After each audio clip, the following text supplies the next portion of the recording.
आप सभी प्यारे साथियों को मेरा नमस्कार। स्वागत है आप सभी का एक बार फिर से आपके अपने YouTube channel English by Raj Singh पर। तो साथियों, टॉपिक हम लोगों का चल रहा था नरेशन, और इस नरेशन टॉपिक में हम लोग कल की क्लास में कर चुके थे कैसे डायरेक्ट स्पीच के सेंटेंस को इनडायरेक्ट स्पीच में चेंज करते हैं, कौन कौन सी बातें हमें ध्यान रखनी होती है। इन पॉइंट्स पर हम लोगों ने कल चर्चा कर ली थी। कल बेसिक बेसिक हम लोगों ने चीजें जान ली थी। तो उन्हीं में से मैंने कल आपको एक लास्ट पॉइंट लिखाया था कि यदि रिपोर्टिंग वर्ब आपकी पास्ट टेंस में है तो फिर रिपोर्टेड स्पीच के अंदर लिखे गए सेंटेंस का टेंस क्या होता है, बोलोगे सर चेंज हो जाता है। अब वो कैसे चेंज होता है, ये कुछ टेंस के परिवर्तन दिए गए हैं, इनको गौर से देखिएगा। ठीक, यहाँ पर देखो बच्चों, क्या होता है कि जब रिपोर्टिंग वर्ब आपकी पास्ट टेंस में होती है तो रिपोर्टेड स्पीच के अंदर का टेंस जो है वो चेंज होता है। अब कुछ केसेस में चेंज नहीं होता है। अब कब चेंज नहीं होता है वो जानेंगे हम लोग इन सब चीजों को जानने के बाद। ठीक है, चलिए। तो देखो, अगर रिपोर्टेड स्पीच के अंदर कोई प्रेजेंट इंडेफिनिट टेंस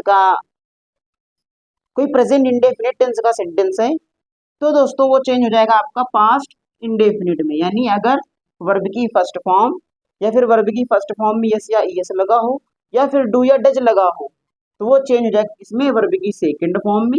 इसमें साथियों वर्ब की सेकंड फॉर्म में, या फिर निगेटिव इंट्रोगेटिव में क्या लगा देते हैं, डिड लगा देते हैं, इसमें चेंज हो जाएगा। ठीक, अगर कोई प्रेजेंट सेंटेंस प्रेजेंट कॉन्टिन्यूअस में है, यानी प्रेजेंट कॉन्टिन्यूअस की हेल्पिंग वर्ब क्या होती है, इज एम आर, है ना। अगर is am are plus verb की आईएनजी है तो ये बदलेगा पास्ट कॉन्टिन्यूअस टेंस में।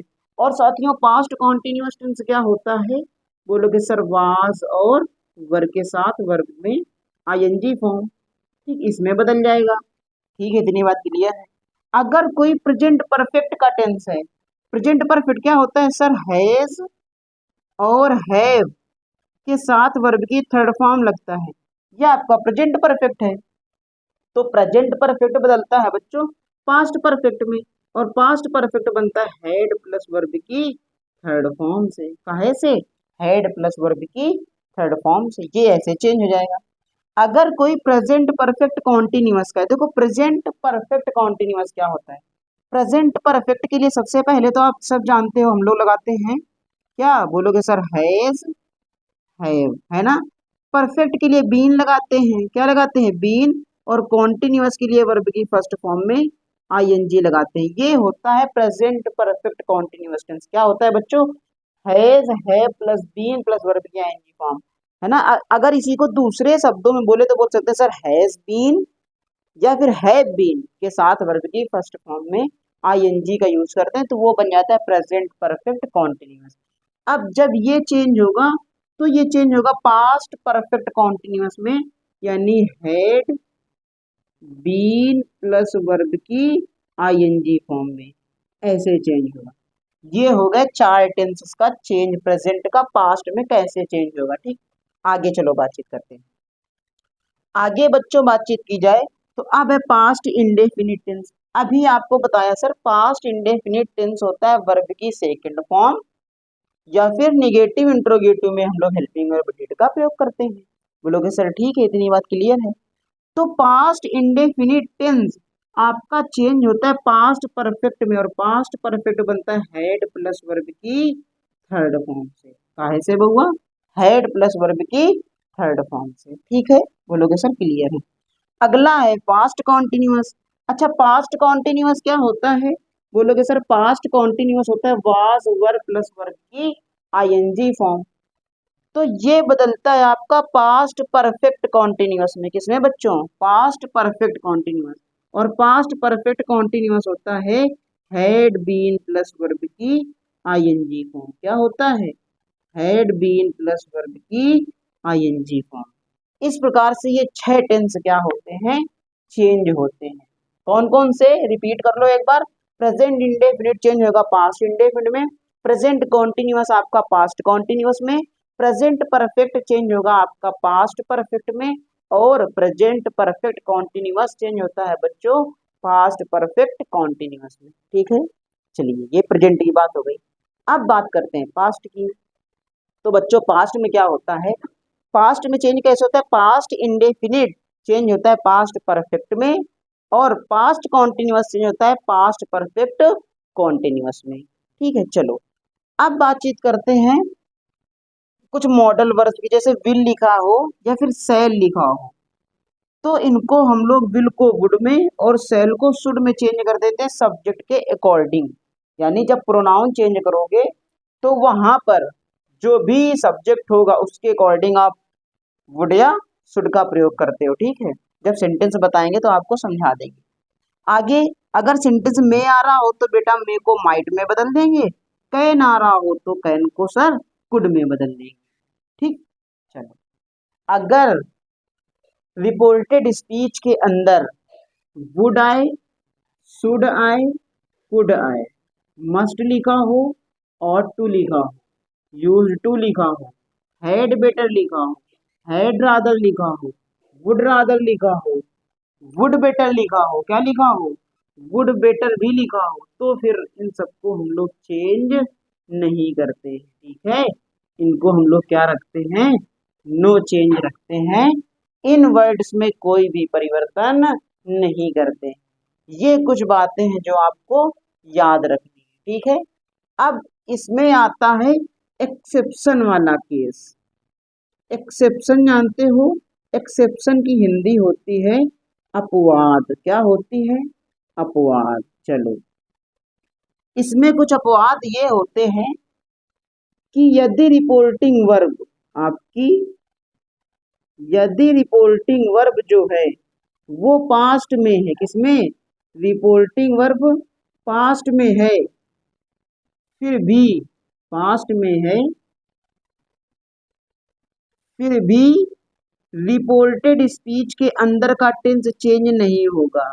रिपोर्टेड स्पीच के अंदर, रिपोर्टेड स्पीच के अंदर का टेंस चेंज नहीं होगा, टेंस चेंज नहीं होगा। अब टेंस चेंज कब नहीं होगा, इन सब बारे में यहाँ पर बातचीत करेंगे। ठीक है, चलिए देखो पहला पॉइंट साथियों ये है कि यदि किसी सेंटेंस में, रिपोर्टेड स्पीच के अंदर कोई सेंटेंस लिखा हो और उसमें हमें कोई यूनिवर्सल ट्रूथ बता रहा हो, क्या बता रहा हो, यूनिवर्सल ट्रूथ हो, क्या हो, यूनिवर्सल ट्रूथ हो, तो ये यूनिवर्सल ट्रूथ वाला सेंटेंस आपका नो चेंज रहेगा। क्या रहेगा, नो चेंज। अब यहाँ पर आप टेंस चेंज नहीं करोगे। ठीक है, चलिए दूसरा क्या है, अब देखो इसको आप ऐसे ही शॉर्ट में लिख लेना, क्योंकि अगर मैं इसको हिंदी पूरा लिखने जाऊंगा तो फिर वीडियो लॉन्ग हो जाएगा, बहुत सारी चीजें हो जाएंगी। ठीक है, इस वजह से आप शॉर्ट में लिख सकते हो। अगर किसी रिपोर्टेड स्पीच के अंदर यूनिवर्सल ट्रुथ दिया गया है तो रिपोर्टिंग वर्ब पास्ट टेंस में होते हुए भी उस सेंटेंस का टेंस चेंज नहीं करता है। इसे आप अपने आप लिख लीजिएगा। ठीक है, चलो आगे अगर किसी सेंटेंस में हैबिचुअल सेंटेंस दिया, रिपोर्टेड स्पीच में कोई हैबिचुअल सेंटेंस हो तो फिर हम इसको भी नो चेंज रखें। क्या रखेंगे, नो चेंज। क्या रखेंगे, नो चेंज। दूसरी बात हो गई। अब आगे चलते हैं बच्चों तीसरी बात। तीसरा पॉइंट अच्छा इसमें कहता है साथियों, यदि कोई पास्ट की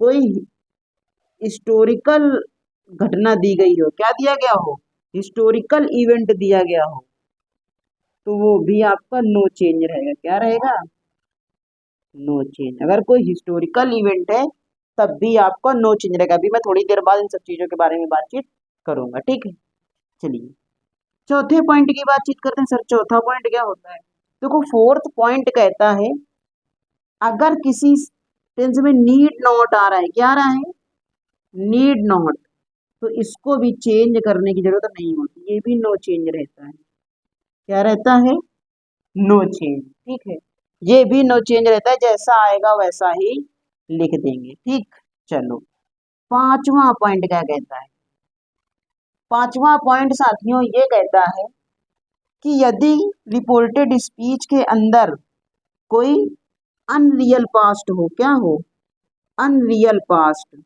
अनरियल पास्ट या फिर इसी को बोल सकते हैं हम लोग हाइपोथेटिकल। क्या? कोई हाइपोथेटिकल कंडीशन हो, काल्पनिक घटना है ना, तो फिर इसको भी हम लोग क्या करते हैं, नो चेंज रखते हैं। जैसे इफ आई वर यू वाला सेंटेंस होता है ना, if my college were near, ऐसे सेंटेंस अगर दिया हो तो फिर इसको भी नो चेंज रखते हैं। क्या क्या हो बच्चों? यूनिवर्सल ट्रूथ दिया गया हो, कोई हैबिचुअल सेंटेंस दिया हो। जैसे मैं कह दूं हैबिचुअल सेंटेंस के लिए example, Rahul place with the right hand, है ना, तो उसकी हैबिट है बेटा वो राइट हैंड से खेलता है। अब मैं उसको टेंस चेंज नहीं कर दूंगा, है ना, फिर गलत हो जाएगा। ऐसे पास्ट की कोई हिस्टोरिकल इवेंट हो, पास्ट की कोई घटना हो, तो वो चेंज नहीं होती है, ठीक, लेकिन हिस्टोरिकल होना चाहिए। नीड नाट को चेंज नहीं करते हैं। अनरियल पास्ट हाइपोथेटिकल सेंटेंस हो कोई, तो भी हम लोग उसको नो चेंज रखते हैं। ये हो गया साथियों टेंस में चेंज में परिवर्तन, कैसे कैसे टेंस का चेंज होता है। आप सब अगर इसको लिख लिया हो तो ठीक है, नहीं मैं एक बार साइड हो जाता हूँ, आप सब इनका क्या कर लो, स्क्रीनशॉट ले लीजिएगा। नेक्स्ट पॉइंट आता है बच्चों, चेंज ऑफ पर्सनल प्रोनाउंस। यानी हम लोग पर्सनल प्रोनाउंस का चेंज कैसे करते हैं, कैसे यदि रिपोर्टेड स्पीच के अंदर कोई प्रोनाउन आ रहा फर्स्ट पर्सन का, सेकंड पर्सन का, तो उनको कैसे चेंज करते हैं। थर्ड पर्सन का तो नो चेंज रहता है, सब जानते हो। चलो, अगर देखो पॉइंट ये है, यदि रिपोर्टेड स्पीच के अंदर, यदि रिपोर्टेड स्पीच के अंदर कोई फर्स्ट पर्सन का प्रोनाउन आ रहा है, काहे का, फर्स्ट पर्सन का, कोई फर्स्ट पर्सन का प्रोनाउन दिया है, क्या दिया है साथियों, प्रोनाउन दिया है, तो वह रिपोर्टिंग वर्ब के सब्जेक्ट से चेंज होता है। किससे? रिपोर्टिंग वर्ब के सब्जेक्ट से चेंज होता है।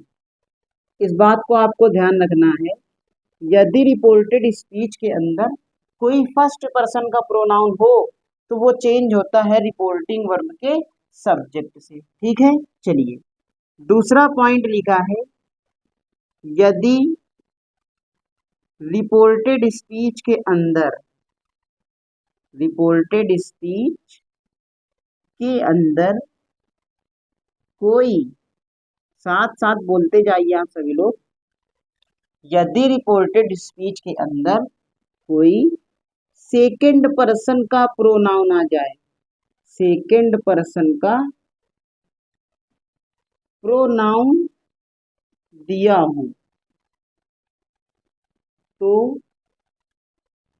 वह रिपोर्टिंग वर्ब के ऑब्जेक्ट से चेंज होगा, रिपोर्टिंग वर्ब के ऑब्जेक्ट से चेंज होगा।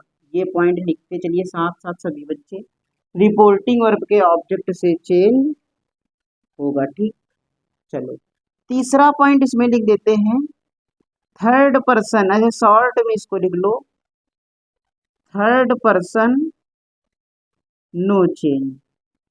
अब इसको मैं एक्सप्लेन करे दे रहा हूं इस पॉइंट को, यदि रिपोर्टेड स्पीच के अंदर कोई थर्ड पर्सन का प्रोनाउन आ जाता है तो वो चेंज नहीं होता है, ठीक है, इस बात को ध्यान रखना है। अब अगले पॉइंट की बातचीत करते हैं, नेक्स्ट मोस्ट इंपॉर्टेंट पॉइंट है, ठीक। चलो देखो, ये कहता है, यदि रिपोर्टेड स्पीच के अंदर, यदि रिपोर्टेड स्पीच में सेकंड पर्सन का प्रोनाउन हो, सेकंड पर्सन का प्रोनाउन हो और रिपोर्टिंग वर्ब, और रिपोर्टिंग वर्ब का ऑब्जेक्ट ना दिया गया हो, रिपोर्टिंग वर्ब का ऑब्जेक्ट ना दिया गया हो तो object third person, object third person या फर्स्ट पर्सन मान लेते हैं। फर्स्ट पर्सन मान लेते हैं। ठीक है, इस पॉइंट को आपको याद रखना है कि यदि रिपोर्टेड स्पीच के अंदर सेकंड पर्सन का प्रोनाउन तो आ जाए, लेकिन यदि रिपोर्टिंग वर्ब का ऑब्जेक्ट ना दिया गया हो तो इस स्थिति में क्या करेंगे? इस स्थिति में साथियों हम लोग क्या करते हैं कि रिपोर्टिंग वर्ब का ऑब्जेक्ट या तो थर्ड पर्सन मान लेते हैं या तो फर्स्ट पर्सन मान लेते हैं। ठीक है, जैसे एक एग्जांपल इसका मैं दे रहा हूं यहीं पर। Hari said comma inverted comma you are a good boy inverted comma close. अब देखो रिपोर्टेड स्पीच के अंदर सेकंड पर्सन का ये प्रोनाउन आ गया, लेकिन यहाँ पर रिपोर्टिंग वर्ब का ऑब्जेक्ट नहीं दिया गया। ऐसी स्थिति में आप लोग क्या करोगे? ऐसे मान लोगे हरी टोल्ड मी। अब यहाँ पर टोल्ड क्यों लगा दिया? क्योंकि हमने ऑब्जेक्ट मान लिया है। क्या किया है? ऑब्जेक्ट मान लिया है, तो हो गया Hari told me. Comma inverted comma को रिमूव करे कंजक्शन लगा देंगे दैट, क्योंकि रिपोर्टेड स्पीच के अंदर का सेंटेंस हमारा असर्टिव है। क्या है? Assertive. Hari told me that, अब यू को बदल दो मी से, आई हो जाएगा। अब रिपोर्टिंग वर्ब आपकी पास्ट टेंस में है तो आर देखो है, आर चला जाएगा पास्ट में तो वाज हो जाएगा। Hari told me that I was a good boy. I was a good boy. ठीक है साथियों, आई होप आपको ये बात समझ में आ गई होगी। ठीक है, चलिए, तो ये होता है change of personal pronouns. Pronoun change कैसे होते हैं? अच्छा, अगर जिन साथियों को प्रोनाउन का चेंजमेंट मालूम नहीं है, सर प्रोनाउन कौन कौन से होते हैं, तो देखो मैं बता दे रहा हूँ। फर्स्ट पर्सन के प्रोनाउन की बातचीत करें तो फर्स्ट पर्सन के प्रोनाउन में आता है आई और वी। ठीक है, देखो आई का पजेसिव केस होता है माई और माइन, और ऑब्जेक्टिव केस होता है सर मी। ठीक, वी का अवर होता है, अवर्स होता है object, sorry possessive case, objective case us होता है। इसी प्रकार से थर्ड जो सेकंड पर्सन यू है, यू का पजेसिव केस योर होता है, योर्स होता है, और ऑब्जेक्टिव केस यू होता है। बात समझ में आ रही है? अब थर्ड पर्सन की बात करें तो थर्ड पर्सन में सब जानते हो ही का पजेसिव केस क्या होता है बच्चों? हीज होता है। ऑब्जेक्टिव केस हिम होता है। ठीक है, सी का पजेसिव केस हर होता है और हर्ष होता है। ऑब्जेक्टिव केस हर होता है। ऐसे ही दे आता है, दे का पजेसिव केस दियर होता है और दियर्स होता है। ऑब्जेक्टिव केस देम होता है। फिर आता है आपका इट, इट का पजेसिव केस इट्स होता है। ऑब्जेक्टिव केस इट ही होता है। क्या होता है? इट होता है। ठीक, ऐसे ही किसी का नेम आ जाए, क्या आ जाए? यदि यहाँ पर किसी का नेम आ जाए तो फिर यहाँ पर पजेसिव केस बनाने के लिए नेम में हम लोग एपॉस्ट्रोफी कॉमा यस लगा देते हैं, ऑब्जेक्टिव केस में उस नाम को रख देते हैं। ठीक, अगर यहाँ पर कोई वन आ जाए तो यहाँ पर फिर हम लोग वन में क्या लगा देते हैं? एपॉस्ट्रोफी कॉमा और यस, यहाँ पर वन ही आ जाएगा। ठीक है, ये आपके थर्ड पर्सन के प्रोनाउन है। किसके? थर्ड पर्सन के प्रोनाउन है। ठीक है, आई होप आपको पर्सनल प्रोनाउन का चार्ट जो है ये समझ में आ गया होगा। इसका भी आप सभी क्या कर सकते हो? स्क्रीनशॉट ले सकते हो। तो चलिए अब यहाँ पर साथियों बातचीत करते हैं change of words expressing nearness of time और पोजीशन। कह रहा है समय की निकटता या फिर स्थिति की निकटता दिखाने वाले शब्दों में परिवर्तन कैसे करते हैं, कैसे कैसे परिवर्तन होता है। ठीक है साथियों, चलिए देखो, अगर कहीं पर दिस दिया है तो इसको हम लोग दैट में कर देंगे। अगर ये डिटरमिनर के रूप में है तब भी हम इसको दिस का क्या कर देते हैं? दैट कर देते हैं। दीज का बच्चों दोज कर देते हैं, हियर का दियर कर देते हैं। पर एक यहाँ पर फिर से एक्सेप्शन आ जाता है, इसको ध्यान पे रखना है। एक्सेप्शन ये है कि यदि बात कहते समय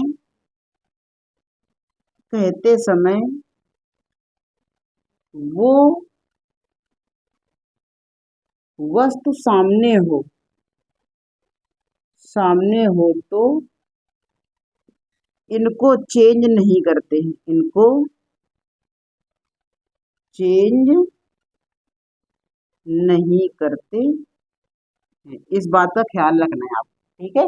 जब आप क्या कर रहे हो, डायरेक्ट से इनडायरेक्ट बना रहे हो और दिस वर्ड आया हो, दीज आया हो, हियर आया हो, है ना, लेकिन ये चीजें जिनके लिए आई हैं बोलते समय अगर वो सामने है तो फिर बेटा आप यहाँ पर गलती मत करना, वहां पर इनको चेंज नहीं करेंगे, ठीक है। चलो, नाउ का बेटा दिन कर देते हैं, टुडे को बदल देते हैं दैट डे में, टू नाइट को दैट नाइट में। टुमारो का मतलब होता है बेटा आने वाला कल, इसको द नेक्स्ट डे में बदलते हैं। एस्टरडे को बोलते हैं द प्रीवियस डे, यानी प्रीवियस डे में बदल देते हैं। एगो को बिफोर में बदल देते हैं, या फिर एक और वर्ड लिख सकते हो यहाँ पर अर्लियर, क्या लिख सकते हो, अर्लियर में भी बदल देते हैं, ठीक है। चाहे बिफोर में बदल दो, चाहे बेटा अर्लियर में बदल दो, ठीक है। चलो अगली बातचीत करते हैं। जैसे अगर किसी सेंटेंस में लास्ट वीक आया हो, लास्ट मंथ आया हो, लास्ट ईयर आया हो, तो इनको क्रमशः the previous week, the previous month, the previous year में बदलेंगे, ठीक है। बोलो, अगर नेक्स्ट वीक आया हो, नेक्स्ट मंथ दिया हो, या फिर नेक्स्ट ईयर दिया हो, तो क्रमशः बदलेंगे भाई, द फॉलोइंग वीक में, द फॉलोइंग मंथ में, या फिर द फॉलोइंग ईयर में, ठीक है। चलो, अगर द डे बिफोर यस्टरडे दिया हो तो फिर 2 डेज बिफोर, क्यों, यस्टरडे का मतलब बीता हुआ कल, अगर द डे बिफोर यस्टरडे बीते हुए कल के भी एक दिन पहले, नहीं परसों, बीते हुए परसों की बात करें ना, तो फिर 2 दिन नहीं हो गए, 2 डेज बिफोर। ऐसे ही अगर लिखा हो द डे आफ्टर टुमारो, यानी आने वाला कल जो है उसके बाद वाले कल की बात करें, तो इन 2 डेज टाइम कर देते हैं, क्या कर देते हैं, इन 2 डेज टाइम। अब यहाँ पर देखो डेज पहले से प्लूरल है, इस वजह से केवल एपोस्ट्रोफी कॉमा लगेगा, ना कि ऐसा लगेगा नहीं, ठीक है। ये आपको बताया गया होगा जब पजेसिव केस पढ़ा होगा नाउन में, वहां पे आपको बता दिया गया होगा कैसे बनता है कैसे नहीं बनता, ये बदल जाएगा इनटू डेज टाइम में, ठीक है। तो ये हो गया आपका नियरनेस ऑफ टाइम और नियरनेस ऑफ पोजीशन दिखाने वाले वर्ड्स में परिवर्तन, ठीक है। तो अभी तक साथियों हम लोगों ने इस क्लास में क्या क्या सीखा है, टेंसेस में परिवर्तन कैसे करते हैं, उसके अपवाद क्या होते हैं, पर्सनल प्रोनाउंस का चेंजमेंट कैसे करते हैं, और नियरनेस ऑफ टाइम और नियरनेस ऑफ पोजीशन दिखाने वाले वर्ड्स में परिवर्तन कैसे करते हैं। तो आई होप सारे बच्चों को जो भी समझाया गया ठीक प्रकार से समझ में आ गया होगा। यदि किसी भी प्रकार की कोई क्वेरी है, कोई डाउट रह जाता है, तो कमेंट बॉक्स आप सभी के लिए हमेशा ओपन है, आप वहाँ पे अपनी क्वेरी जरूर लिखिएगा, अपने डाउट्स को जरूर लिखिए, ठीक है। आप सबके जवाब मिलेंगे, कमेंट मिलेंगे वीडियो में, नेक्स्ट वीडियो में, ठीक है साथियों। तो इस क्लास में बस इतना ही, मिलते हैं नेक्स्ट क्लास में, तब तक के लिए Jai Hind, take care and love you all.